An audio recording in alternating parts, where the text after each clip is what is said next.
Good evening, coaches. Welcome to the MFCA Baltimore Touchdown Club MMF virtual clinic. Really excited to have you all here. It's a great opportunity to develop ideas for your program. Tonight, we got a great slate of presenters for you. And the first one out of the gate is Maryland football coach, Mike Loxley, the head football coach for the Terps. Maryland Football Coaches Association is really thrilled to have a committed relationship with Coach Loxley and his staff at the University of Maryland. And we're also really excited about the progress the Terps have made under his leadership. You know, this season, Coach Loxley led his team to a bowl victory in the Pinstripe Bowl over Virginia Tech, a score of 54-10, regional rival. And they're heading in the right direction. We're really looking forward to seeing many great seasons for the Terps in the future. I can just also tell you, we're really excited to be involved with Coach Lox. He's been a great friend and supported every level of football in Maryland, and we're excited to be engaged in this venture with him and his staff. So please welcome the head football coach at the University of Maryland, head coach Mike Loxley. Thanks a lot, Mark. Thanks to you, Kevin, and obviously the Maryland Football Coaches Association, the Touchdown Club, and everybody involved with this. As the number one program here in the state, as we call it, the flagship university for the state of Maryland. I think it's really important for us as a program to continue to be conduits to the great game of football at all levels. Mark talked about our engagement at every level, and I can tell you, when you look at the success that our youth football programs have when they leave the state and go out and compete for championships, you look at the high school programs that are ranked each and every year in the national rankings.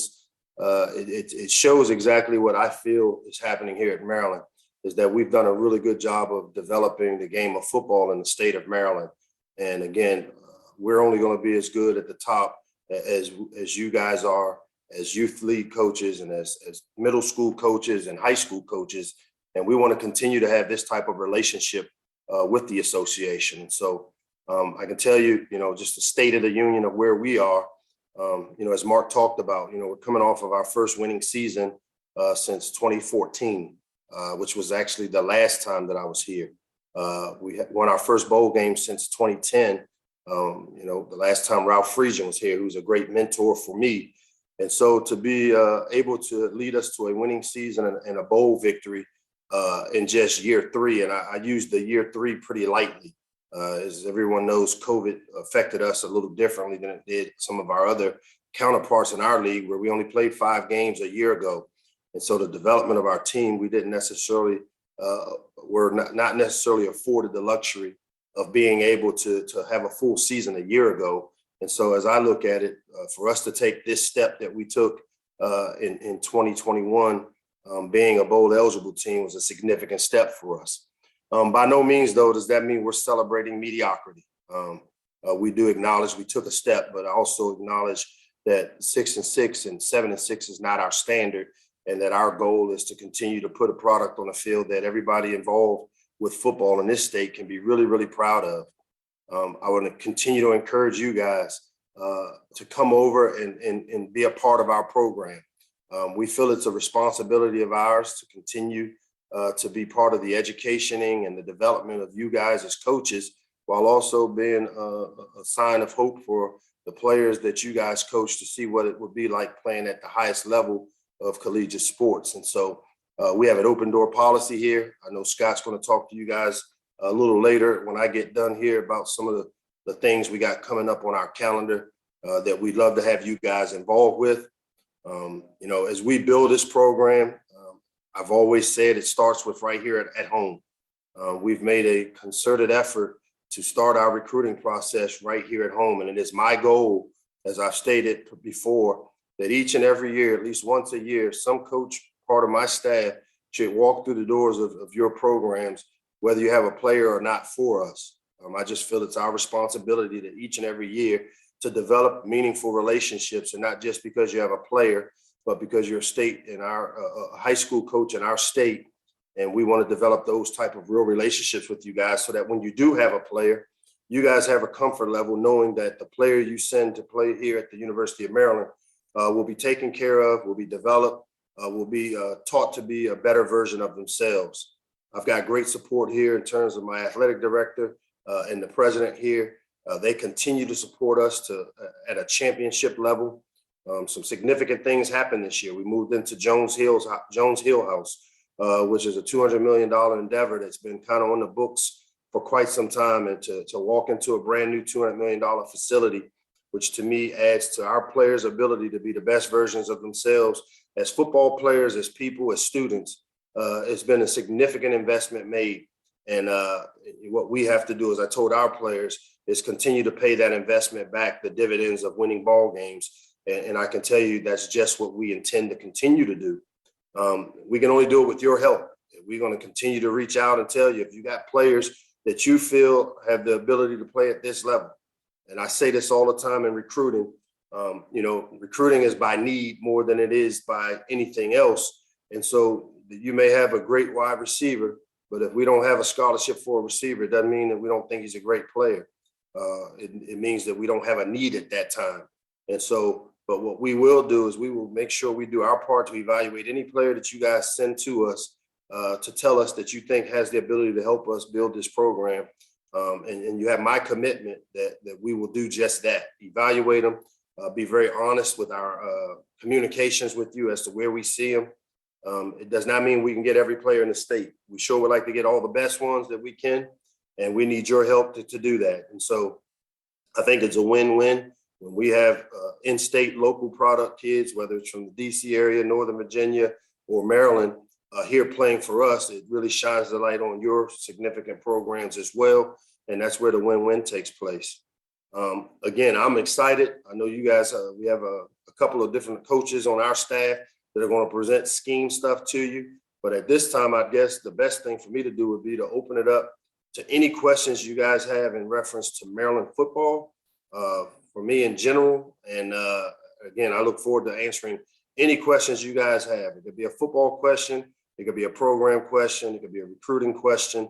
I'm here to answer some questions here for the next 10, 15 minutes. Hey, Coach, I have one. Sure. So can you go into depth a little bit about how your strength and conditioning program works with your football program, both in and out, in season and out of season? I sure can. And, our strength and conditioning program is headed up by Ryan Davis. As I told you guys when I came here, I didn't come here to reinvent the wheel. I spent 3 years at Alabama under Coach Saban as one of his assistants and as his coordinator. And I had a chance to see and understand the why of how that program was organized. And I pretty much took the same recipe. I call it Grandma's chocolate chip cookie recipe. And I implemented it here, but I put my personality on it. The way our strength program works is, we're a no huddle team that emphasizes speed. The one thing we get living where we are in this area, we tend to have great skilled players that have tremendous speed and tremendous competitiveness. And so Ryan Davis, who heads up our strength and conditioning program, does a tremendous job. We're a core lift team. We bench, we squat, we power clean. But what we've done is Ryan has taken not just, and I use this term with great regards, he's taken the meathead approach of the weight room. And now we've added the analytics piece to it. We do a lot of things developing speed, power, and explosive movements. And so if you were to visit our program, you'd see we have some of the technology in our racks where we do a lot of measurements, speed of the bar being accelerated up, speed of the bar coming up in the squat, speed of the bar with our bench press. That makes it pretty competitive in the rack when you're lifting with a person of your size and your strength. And now it's competitive underneath who has the fastest speed. And so we try to do everything for speed, power, and quickness. And, with some of the technology things that we've added to just a good old fashioned moving weight has really blended in well with how we develop our program.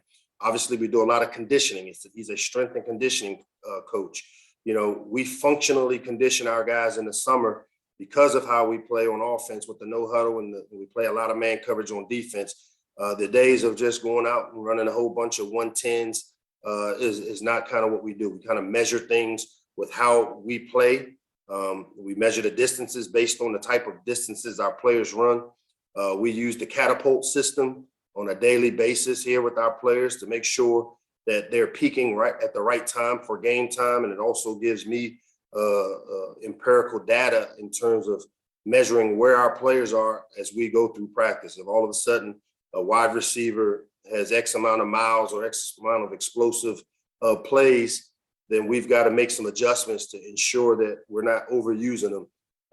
I think there's that analytical approach, but then there's also the human eye. And that's where I think RD and myself working together have really have kind of got it down to a science in terms of taking the analytical data that we get from the catapult, from all the mechanisms we have in our weight room. And then each morning he brings up the report, we talk through it.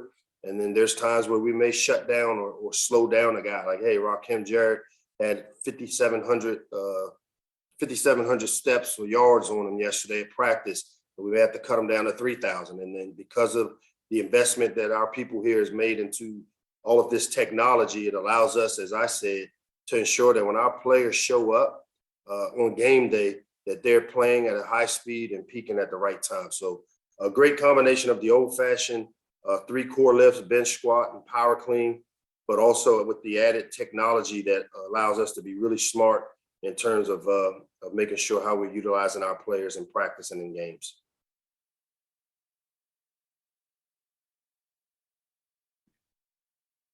Coach, here's one from Jordan Lowry. How do you make the most of your non-padded days, helmets only, and your lighter days? Yeah, and our base work week, Mondays for us is what we call our spider day. We give our players Sunday off. And so they have all day Sunday off. They come in for a checkup. If anybody that played in the game, they check in with our medical people Sunday. They have a voluntary kind of, we call it stretch and strides deal. If they wanted to do it on Sunday, if not, they come in early Monday morning and do it. And then what we tend to do with that, that Monday practice, we usually go later. We do longer meetings and just kind of an hour long practice to go out and put some base things in that we plan on implementing in the game plan. We're in spiders that day. And then as we get into later parts of the year, maybe after the halfway point, there's certain times where we go on the spiders on Thursday. We haven't been a mature enough team. When we go into spiders, the worst thing that can happen for a Thursday practice is for it to become a walkthrough tempo. And I still think that, us being a young team, we still struggle with how to practice without the pads on. And so what we would do if I wasn't happy with how we did the spiders the previous Thursday, we'd put the shells on, and with the shoulder pads, shorts with the thigh boards and not putting their pants on. And we're still able to get the work on Thursday we need to get. But I feel as we've become a more mature team, and one of the things I expect for us to be able to do this year is to learn how to practice in those spider pads where we can get full speed, but also understanding moving our feet, not having those collisions to take some of the banging off of them as we go into a game. So I can't tell you that we have it down to a science yet. Our players are still learning how to practice in spiders, which are just the little under the shoulder pad things that kind of give you a little protection. But I haven't been real pleased with how we practice because they tend to becomes a kind of a walkthrough tempo. And on a Thursday, that's not what we try to get. We want to have a Thursday be a dress rehearsal day for us. And so we've kind of kept those shoulder pads on. I've tried to go spiders a couple times, and it just hasn't been to my liking. So hopefully that answers your question.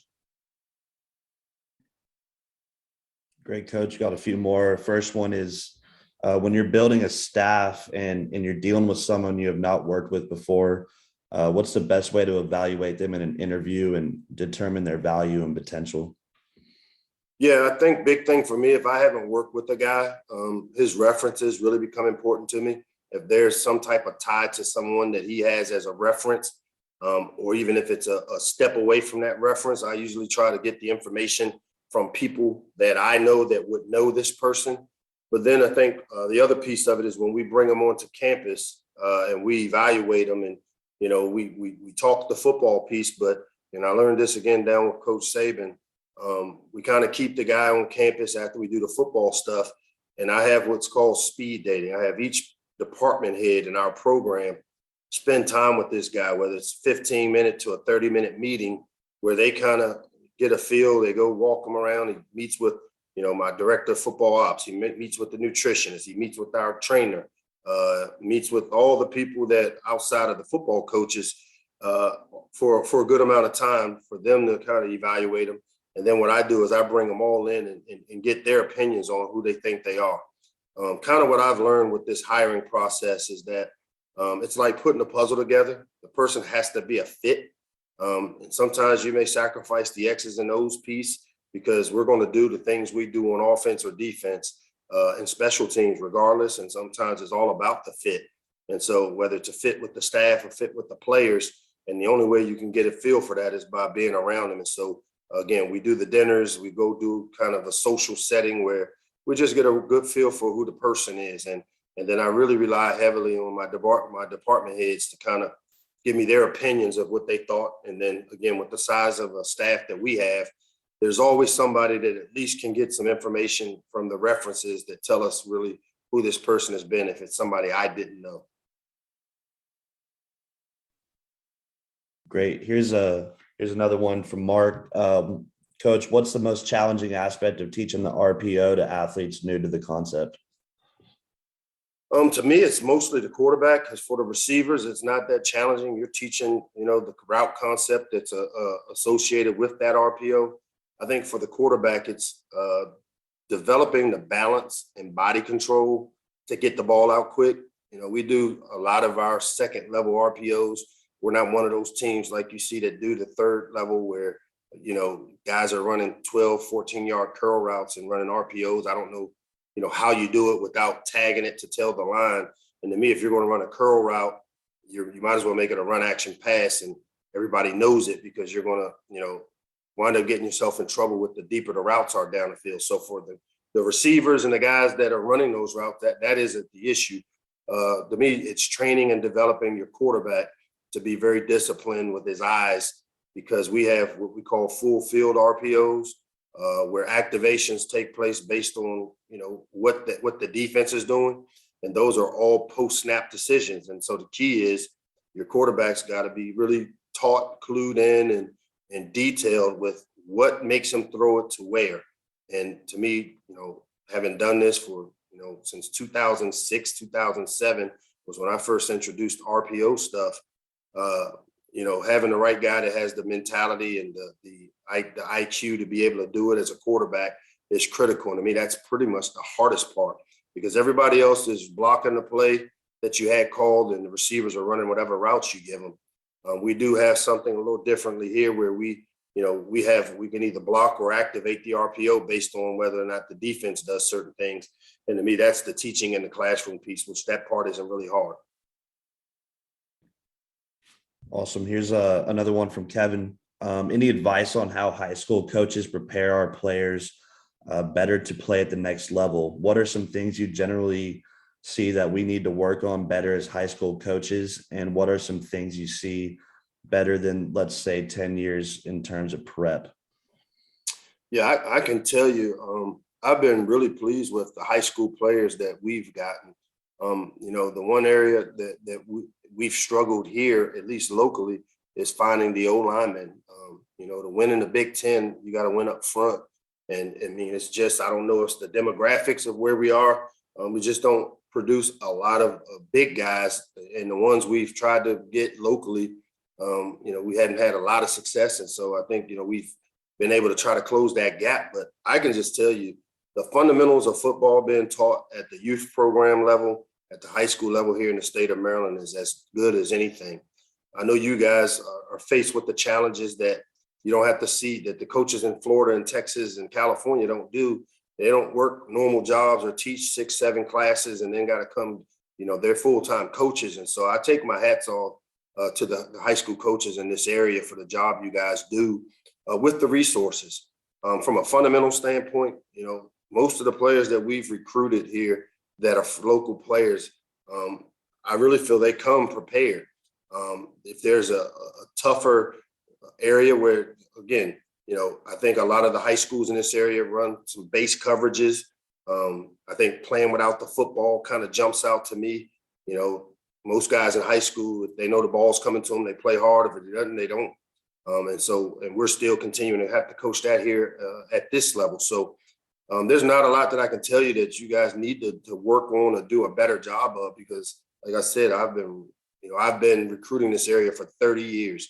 And I can tell you from the time I started recruiting this area in 1992 till now, just the coaching, the techniques, the fundamentals, they're all on par with the things we teach. So things that are different, obviously, over the last 10 years, I think the advent of, the RPO stuff, the quarterback run game, the zone read, those things are all different than, 10 years ago, where a lot of people lined up and either they threw it a bunch or they handed the ball off and ran it. I think, obviously the newest wave of things has been, the RPO game, the blitz packages on third down that people are doing are really different now, but really, really happy with the type of football we play in the state of Maryland.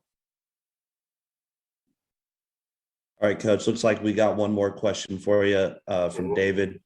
How do you deal with players who act in a selfish way, and any advice for some of the high school coaches who got to deal with these type of players?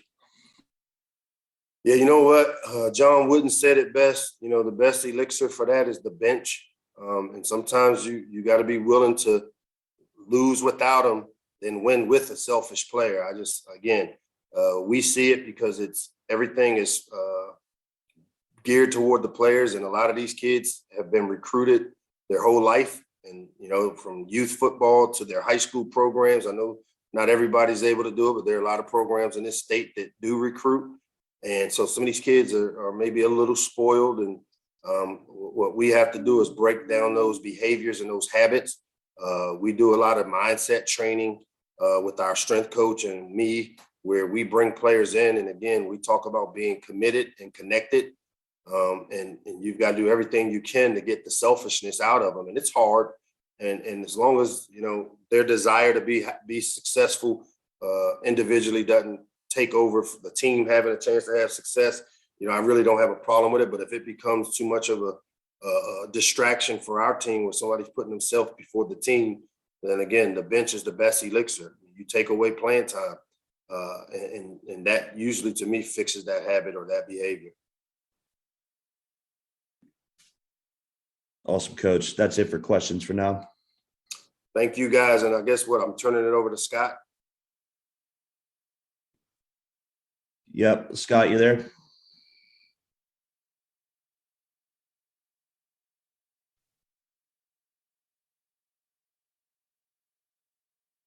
You're muted. There we go. Here. All right, guys, I'm going to kind of just pick up a little bit on where Coach Locks left off as far as some of our scheduling and some of the things we would like to get our high school coaches involved in. A lot of y'all know I was a high school coach here in Maryland for a while, and left the area and went down south for a while, and Coach Locks brought me back here in February, and one of the main things that he's asked me to do here in my role as the director of recruiting operations is to really make sure that we continue to establish the great relationships with the high school coaches here in the state, and obviously that's something pretty natural for me to do since I was one at one time. So that's going to be a big part of my role. Like Coach said, we're very committed to making sure that at least once a year our coaches are stopping through every school in the state. And again, whether you have players or not, Coach Locks and I have been around the last couple of days at some places, and I had a coach say to me when I told him the day before we were coming, he goes, "You're just coming to chat, right?" Because he knew he probably didn't have guys that could play for us, but that's okay, because a lot of what we're trying to do is to continue to build and establish, relationships, here in the state. And one of the things we want to do is make sure that you guys understand that, like Coach Locke said, you have access to what we're doing here. And I was just going to quickly put up a couple of things that we've got coming up in regards with our spring practice. So our spring practice will kick off here at the end of March.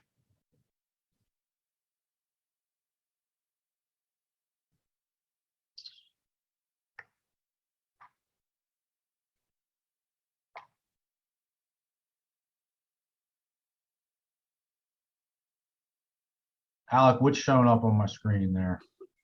We got your spring practice All right, schedule. good. So I got the right thing up then. As you can see, we will be Tuesday, Thursday, Saturdays, starting on March 29th, going all the way to our spring game, which is on April 30th. We'll be Tuesday, Thursday, Saturdays. Time-wise, we're probably the Tuesdays and Thursdays will probably be 4 o'clock practices. And then our Saturday morning practices, depending on what we're doing, are usually around 10 o'clock.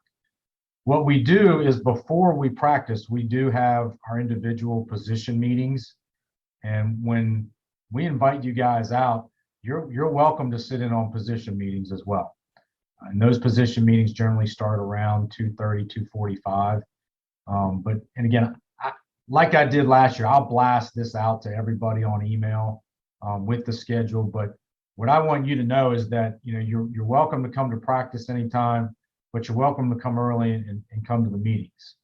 And the easiest thing to do is just respond to the email that I'll send with the schedule, and just let me know that you want to come, or anybody, the head coach, assistant coaches, whoever want to come. And if you want to sit in on the meetings, you're more than welcome to do that as well. So that's our spring practice schedule. And again, I'll get this out to everybody. And then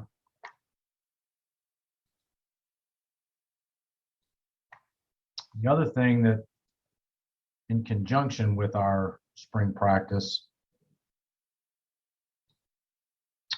our coaches clinic. Obviously didn't do this. Is that up, Alec? Yeah, you're good, coach. Okay. I can't see it on my screen, that's why I keep asking. So our clinic schedule, the weekend of April 14th, Thursday through the 16th. On the 14th there, again, we'll get guys here about the time that we start our meetings. You'll go to practice on that day. And then when practice is over, we're going to do a couple of things there. A couple of our staff guys will give presentations to the full group. And then we'll have breakout rooms. One of the things that Coach Locks talked about is our new facility. And one of the great things about our new facility is we feel like it sets up great for clinics. Our meeting rooms are as good as any in the country. Every position group has their own very large meeting room. Our full team meeting room seats about 200 people. So we will hold breakout sessions in each of the meeting rooms with all the position coaches. And then, we'll have dinner and some social time that evening. On Friday, we're going to bring in some of the local college coaches to speak, and then some of the high school coaches.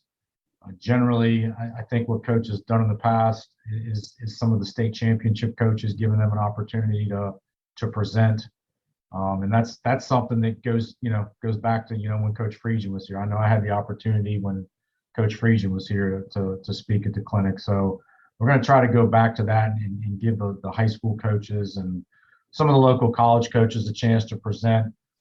That night we'll have a keynote speaker that is still to be determined. I know a couple of years ago when they were trying to do this, Mike Tomlin was going to do it, and then I think they had to cancel because of COVID there in 2020. And Coach Locks will speak that night as well. Meals that day, we'll have a light breakfast. We'll still serve lunch and dinner. And then on Saturday, our practice that day will be a scrimmage. You'll be able to be down there on the sidelines and observe the scrimmage, and then we'll have a barbecue there to send everybody off. And again, we're just in the slight planning stages of that, but wanted to just kind of get it on everybody's radar. And again, it is something that I will send out to everybody. And, we'll send it out by email within the next couple of weeks here. So guys can start getting signed up. As far as, Coach talked about, where we are in recruiting. One of a lot of guys always have questions about, some of the things that are going on right now. And I can tell you that they are challenging. First of all, the transfer portal. And the transfer portal has hit, high school recruiting very hard. The fact that, guys are able to maybe go out and get a player that has played a couple of years, and you've got a little bit more background information, a little bit more college film. There's no doubt that's going to impact the high school guys. We, however, have kind of taken, a little different approach. When the February signing day gets here, with the guys that we have coming in that are new to the program this year, I think we're looking at something like, 25 high school seniors and I think maybe 5 portal guys. We're still trying to build our program through the high school recruiting and really just use the portal as a way to maybe plug some holes. And that's kind of the philosophy we've taken, and I think we will continue to take. But there's no question that it has greatly impacted high school recruiting. The other thing that has certainly impacted high school recruiting has been COVID, and I think it's for a couple of reasons. You have guys don't have the same amount of film that they've had. We were in the state doing some recruiting yesterday, and there's areas of the state that didn't play at all in 2020, and guys missed an entire season. And when you're a 9th or a 10th grader and you miss an entire season, it is gonna put you behind, the areas, the other states, that played. And I think that's been a big factor.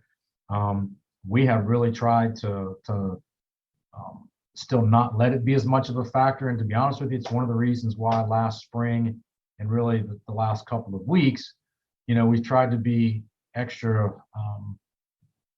careful about making sure that we spoke to the high school coaches in the state to find out if there's guys that we're missing, because it's very possible that we're missing guys because, they may have only played this past year. So, continue to be patient with us in that. And like Coach said, continue to communicate with us and send stuff in. I will guarantee if you send it to us, somebody will evaluate those guys. And again, we can't take everybody, but we will evaluate our in-state guys anytime a coach sends them in. The other way that COVID has kind of impacted things, the NCAA gave everybody basically that free year in 2020. So the guys that played in 2020, you don't have to count that season towards your eligibility. There's a little bit of a kind of a misnomer with that, in that everybody thinks that everybody just automatically gets that year back. Well, what happens is when you get to the point, when a college guy gets to the point that his eligibility is over, then you go back and decide, okay, are we going to give them that year back? It's not a guarantee that, you're going to get that year back. It's a kind of a decision that's made, with the player and with the staff. But the difference this year and last year, last year, well, we had 2 guys that were we called them, our COVID seniors. They didn't count towards our 85-man scholarship roster. They were just extra guys. So last year for the 2021 season, if you wanted to keep extra guys on your roster that were COVID seniors, as long as your school was willing to foot the bill for their scholarship, you could keep as many as you wanted to. Here we had 2. Well, this year we've got a few more guys that, than 2 that we'd like to keep, back for an extra year.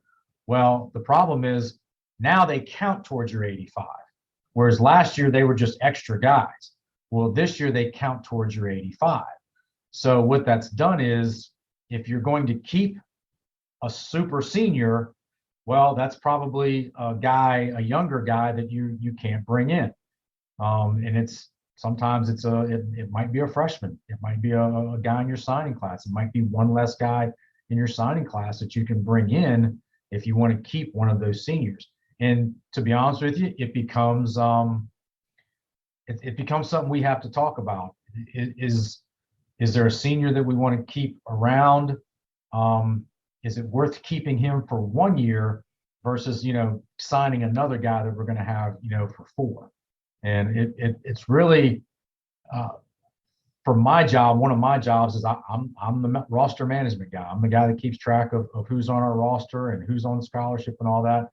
And, I've really felt like it's become a real challenge for me to be able to manage the roster and know where we are with that. It's kind of, I told somebody the other day, I feel like I'm like the salary cap guy, the NFL salary cap guy now, and being able to manage all of this. And so those are just kind of some of the things that have been a challenge in recruiting that, I know as we kind of go around, a lot of the high school coaches have asked about that. And that's kind of, some of the places of where we are. So, like Coach Locke said, I'll take questions on any of that or anything you might have.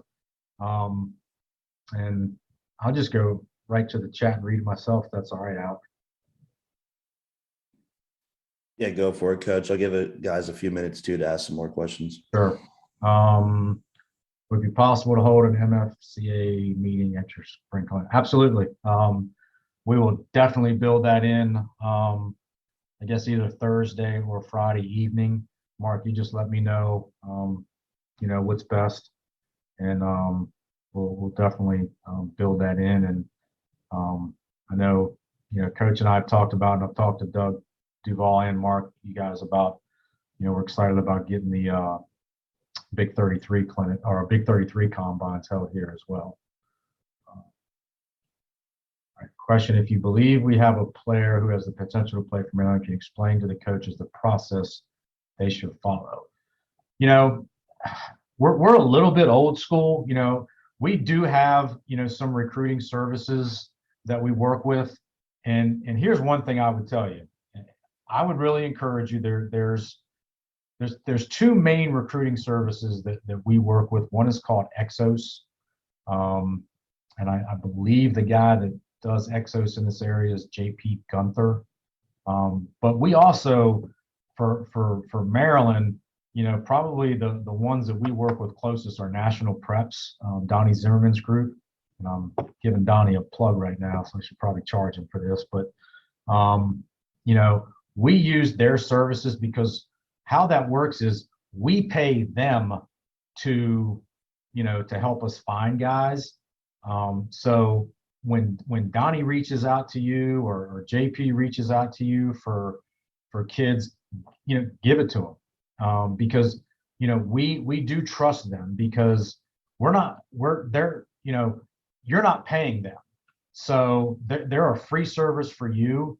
So we're much more likely to listen to them, because if a kid is paying a recruiting service, we're a lot less likely to listen to what that recruiting service is going to say, because they have to try to get their money, make that kid get his money's worth.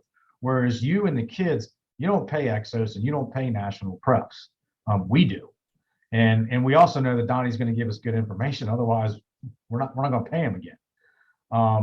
However, when I tell you that to tell you that, yes, we do use those recruiting services to get names and things like that. But for us, the most valuable thing we do is our relationships with the high school coaches. So if you do provide us information, we're gonna look into that. So I would say continue to communicate with us. I will tell you that I get tons and tons and tons and tons of emails, from people with their. It's not a bad idea to follow up with a phone call. And everybody, I think a lot of you guys have my cell phone. You can call my cell phone. You can call me in the office. Not a bad idea to follow up. I enjoy talking to everybody. I enjoy, the relationships that I've built through the years with the high school coaches in the state. So I would say communicate with us. The other thing is, if a kid really wants to be here and really is interested in Maryland, send them to our camps in the summer. And that's another thing that we'll get those dates out here in the next couple of weeks. But send them to our camps. I can tell you that every one of the camps that we had this past summer, we did not run, and a lot of them are the one-day camps, but we did not run a single one-day camp where we didn't offer a kid based on what we saw at camp.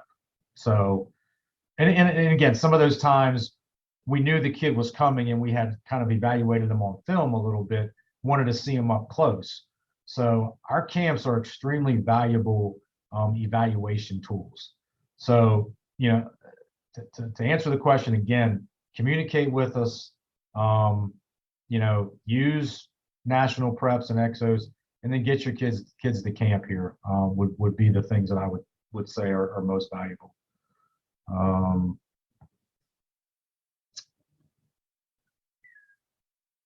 Suggestions on how to explain to our players who are paying big time money.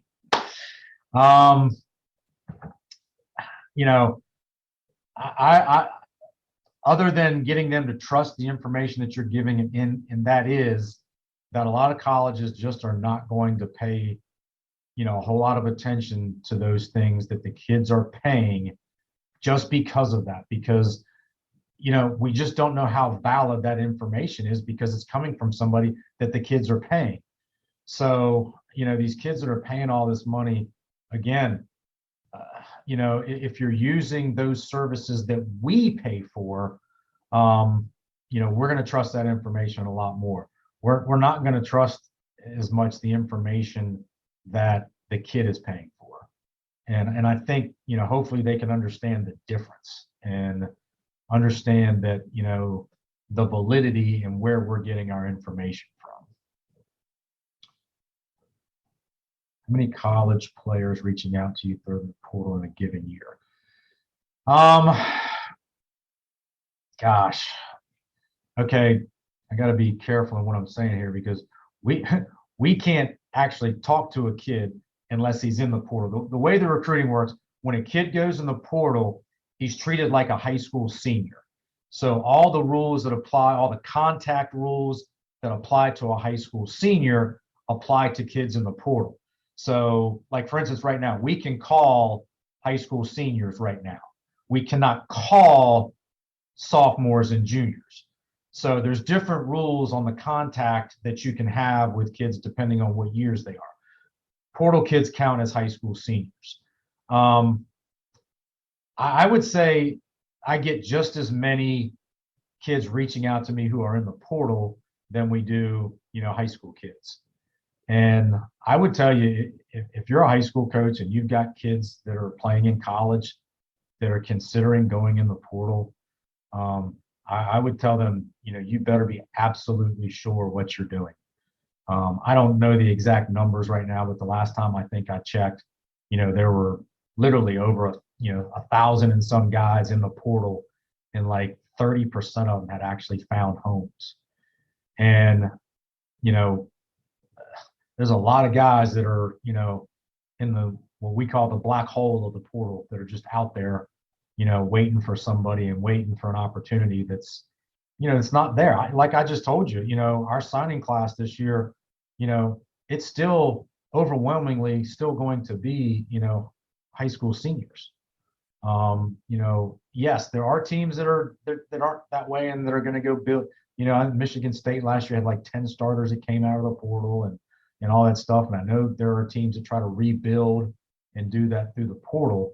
My philosophy on that is that you can maybe get by with building a good team for a year that way, but I don't think you can sustain your program if that's how you want to build it, is every year, year by year by year, you're just getting guys out of the portal. You know, I don't see how you can build a sustained program, you know, by doing that. But, you know, to answer the question, it's extensive. You know, guys go in the portal and send you, you know, hey, I'm in the portal, this is who I am. And, you know, our first thing when we see guys go in the portal, you know, we actually subscribe to something that every day gives us an update on the portal and, you know, gives us information on how much they've played, and things like that. And if it's a guy we're interested in, our next thing is we've got to find film on him. But yeah, we get plenty of them.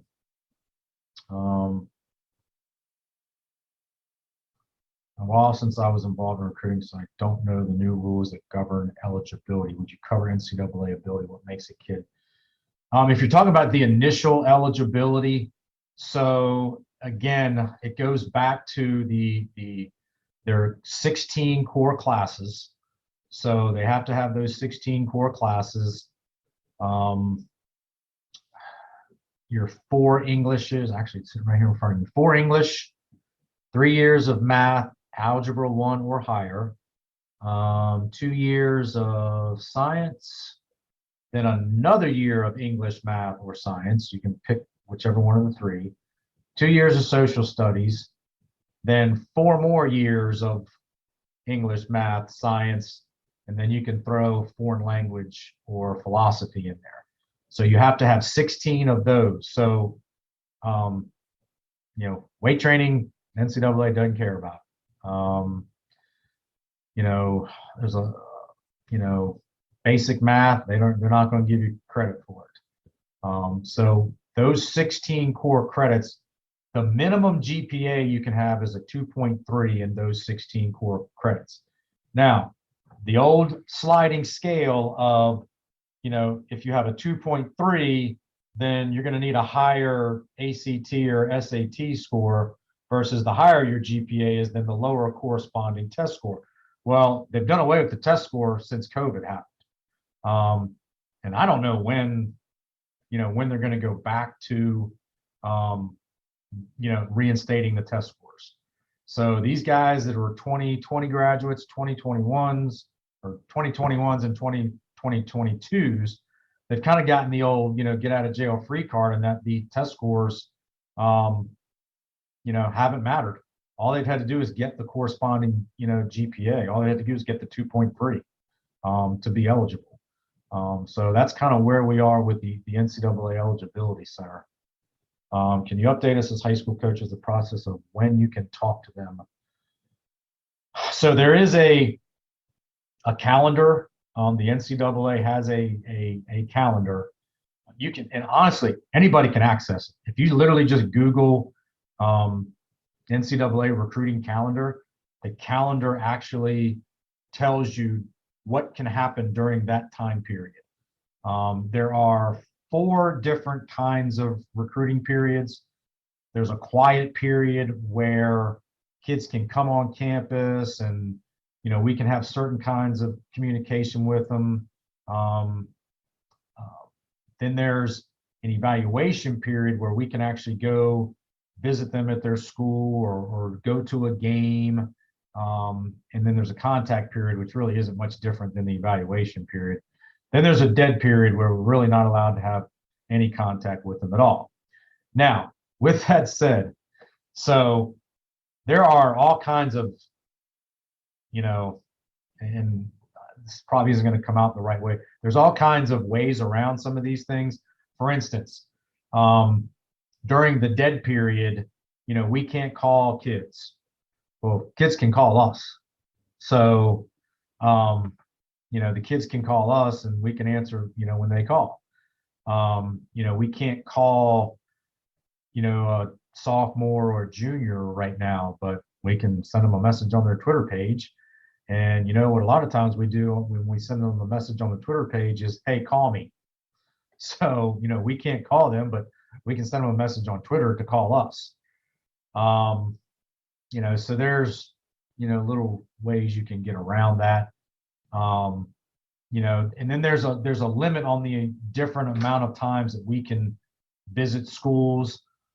Right now in this period, we can actually technically visit a school once a week right now, up until the end of this month. Obviously, it's hard for us to visit, a school once a week when we're trying to hit a whole bunch of schools in a short period of time. In the fall, so that fall period from September through like right around Thanksgiving, we can only come to the school one time during that time period. So there's a real misnomer out there, when people say, oh, coaches are going to come to our games and, they're going to come scout our games. That really doesn't happen. We're only allowed to go to one game at a school the entire season. So this whole thinking that every game you're going to have all these college coaches come to your games, it just doesn't happen, because we can only go to a school one time during the entire season. So unless if you're playing after Thanksgiving, if you're still fortunate enough to be in the playoffs after Thanksgiving, well, then we can come again, after that. But from that September 1st through right around the weekend of Thanksgiving, we can only visit your school one time. So, these kids that have these visions of grandeur that, they're going to have all these college coaches coming to their games, it's not accurate. Unless a coach has an immediate, here's another rule. If you have an immediate family member participating in the contest in some fashion, you can go to the game. When I was down at Myers Park in Charlotte, my son still is a coach at UNC Charlotte. My son came to pretty much every one of my games the last year I was down there. Got turned in, I think, 3 times for violating by other schools because they had seen him there. And they didn't realize he was my son. So technically that was the way around the rule, was that he was going because he had an immediate family member that participated in the game. So unless you get rules like that, we're only allowed to go once. I got a bunch of messages here, so let me shut up and get moving here.